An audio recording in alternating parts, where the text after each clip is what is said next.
Selamat pagi bersama saya Cindy Raja.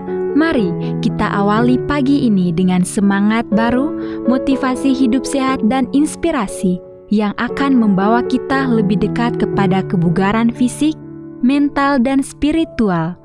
Perubahan kecil dalam hidup kita hari ini bisa menjadi langkah besar menuju umur panjang yang penuh kebahagiaan.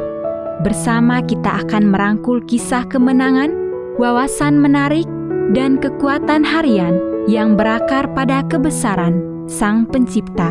Tetap bersama kami di program Renungan Pagi, di mana setiap kata adalah dorongan untuk hari yang lebih baik. Kita mulai pagi ini dengan syukur dan harapan menuju hidup bugar selamanya. Ditulis oleh Kai Kusma bersama Pendeta Denny Kanajo. Selamat mendengarkan. Shalom. Selamat pagi para pendengar yang diberkati oleh Tuhan dimanapun Anda berada saat ini. Kita akan sama-sama mendengarkan firman Tuhan melalui audio Renungan Pagi pada tanggal 15 Januari 2025 dengan judul Sisi Lain dari Kekerasan. Sebelum kita melanjutkan bacaan renungan kita pada pagi hari ini, kembali saya mengajak semua para pendengar yang setia untuk berdoa bersama-sama. Bapa kami yang bersemayam di dalam takhta kerajaan sorga, terima kasih Tuhan Yesus. Oleh karena kasih dan rahmat-Mu begitu besar bagi hidup kami. Sebelum kami melakukan segala aktivitas pelayanan dan pekerjaan kami rindu sejenak untuk merenungkan kembali kebenaran firman Tuhan. Kami sangat butuh kuasa Roh Kudus-Mu. Terima kasih Tuhan Yesus, ampuni kami Bapa, karena kami sudah berdoa hanya di dalam nama Tuhan Yesus, Juru Selamat kami. Amin. Ayat inti kita terambil di dalam Hakim-Hakim 5 ayat yang ke-31. Demikian firman Tuhan. Demikianlah akan binasa segala musuhmu, ya Tuhan, tetapi orang yang mengasihinya bagaikan matahari terbit dalam kemegahannya. Mari kita ikuti penjelasannya. Dalam salah satu proyek komitmen membaca Alkitab, kita akan sampai di kitab Hakim-Hakim. Pada saat itu tiba, perhatikanlah kejeniusan para penulis Alkitab yang menyikat lebih dari 2000 tahun sejarah menjadi sekitar 200 halaman. Kita sampai pada Hakim-Hakim 4 dan menemukan gambaran yang jelas tentang peristiwa penyerangan yang dipimpin oleh Deborah, Nabiah, dan Hakim Israel.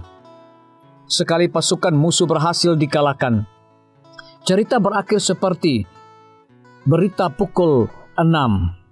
Sisera jenderal yang melarikan diri menerima keramatan Yael yang memberinya susu untuk diminum. Kemudian saat dia tidur, Yael memukulkan patok ke kepalanya, maka matilah orang itu. Hakim-Hakim 4 ayat 21. Lalu kita beralih ke Hakim-Hakim 5. Apa yang terjadi dengan tempo cerita buku tersebut? Deborah telah membuat lagu tentang pertempuran tersebut, dan itu dimasukkan ke dalam catatan Alkitab. Kisah yang sama terulang kembali. Mengapa? Hakim-Hakim 5 terbaca seperti nada untuk film dokumenter. Bayangkan seorang sutradara menciptakan adegan pembuka. Orang-orang berpergian dengan ketakutan karena musuh menyergap di jalan. Dalam zaman Yael, kafilah tidak ada lagi dan orang-orang yang dalam perjalanan terpaksa menempuh jalan yang berbelit-belit. Hakim-Hakim 5 ayat yang ke-6.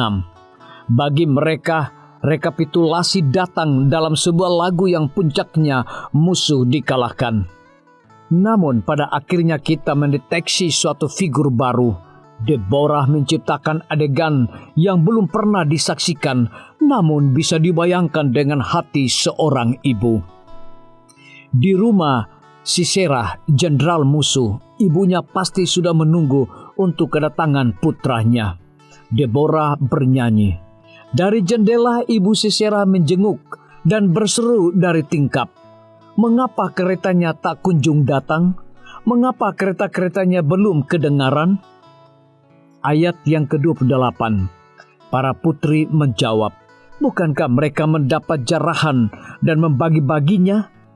gadis orang 2 untuk setiap orang jarahan, kain berwarna sehelai 2 untuk Sisera, jarahan kain sulaman aneka warna sehelai 2 untuk leherku. Ayat 30. Ini bukanlah produksi amatiran. Deborah tahu karakternya. Kita telah menjelajah melalui pandangannya.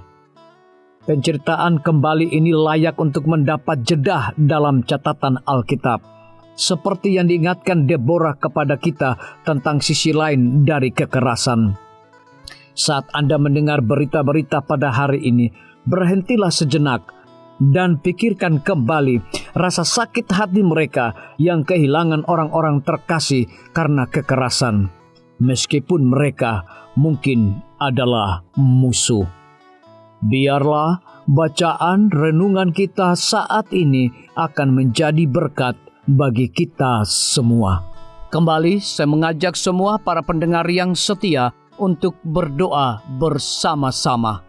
Bapa kami yang bersemayam di dalam takhta kerajaan sorga, terima kasih Tuhan Yesus oleh karena firman-Mu pada pagi hari ini memberikan berkat, kekuatan, sukacita rohani bagi pertumbuhan iman kami masing-masing. Pada saat ini Tuhan, kembali hamba-Mu berdoa untuk pemerintah kami. Tuhan memberkati Bapak Presiden bersama Wakil Presiden, para menteri dan seluruh stafnya. Bapak Gubernur bersama wakil, Bapak Bupati bersama wakil, Bapak Wali Kota bersama wakil, camat dan seluruh stafnya, kepala desa, lurah, RT, RW, dimanapun mereka berada saat ini. Tuhan lindungi mereka, pelihara mereka, curahkan mereka hikmat pengetahuan sorga, kekuatan kesehatan, agar mereka dapat menjalankan roda pemerintahan boleh sesuai dengan amanah dan titah Tuhan sendiri. Tidak lupa juga kami menyerahkan pimpinan-pimpinan organisasi gerejawi Tuhan dari tingkat yang tertinggi sampai kepada seluruh gembala jemaat. Tuhan urapi mereka, Tuhan berkati mereka. Mereka sangat butuh kuasa Roh Kudus dalam pelayanan mereka setiap hari. Para tim medis, Tuhan berkati dokter umum, dokter spesialis, perawat bidan, para apoteker, dan semua yang memberikan waktu dan tenaga mereka melayani di rumah sakit, puskesmas, bahkan pustu kepada setiap para pasien yang datang membutuhkan pertolongan pelayanan mereka. Engkau berikan mereka sukacita sorga, roh dedikasi yang tinggi, agar mereka dapat memberikan pelayanan yang terbaik, sehingga dengan bantuan dan jamahan Tuhan, semua para pasien dapat memperoleh kesembuhan.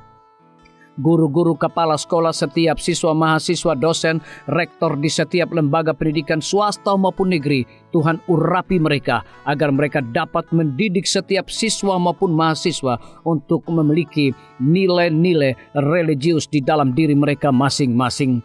TNI, Polri, PNS, wira swasta, petani, pedagang, nelayan, ojek online, saudara-saudara kami juga yang ada di dalam penjara, Tuhan hiburkan mereka, Tuhan berkati mereka, cukupkan kebutuhan mereka, dan berikan juga mereka sukacita senantiasa.